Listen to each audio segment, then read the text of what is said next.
Paalala lang po sa mga kumukuha ng video sa mga ibang content creator na huwag po kayo mamihasa kung ayaw nyong mapahamak ang inyong mga account. Meron kasi yung nakakuha na nga, tapos gusto pa ulit, manguha ulit, tapos inuulit-ulit pa ng paulit-ulit. Kung sa tingin nyo guys ay hindi yan malalaman ng original na may-ari ng video na yan, nagkakamali po kayo. Dahil nagno-notify po yan doon sa content creator na yon, yung may-ari ng video na yon, kapag meron silang content protection. Kaya sa akin guys, makikita nyo dito kung ilang percent sa video ko yung match ng video na kinuha nila. Kung konti lang yung dinagdag or konti lang yung binago or may binago lang ng konti, makikita mo pa rin dito kung ilang percent.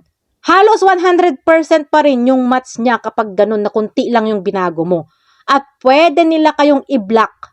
At kapag na-block na kayo, mawawala na sa wall nyo yung video na yun na pinost ninyo. At ganito na ang makikita nyo. This content isn't available right now. O di kaya, pwede nila kayong i-report.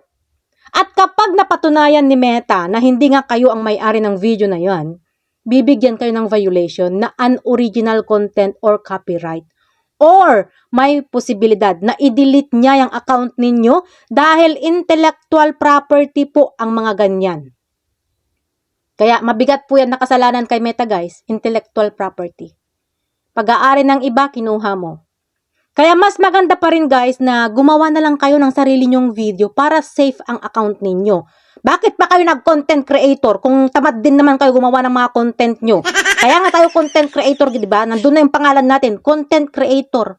Anong trabaho ng content creator? Create ng content. Gumawa ng content. Hindi manguha ng video ng kung may video. Hindi ako galit nagpaliwanag lang.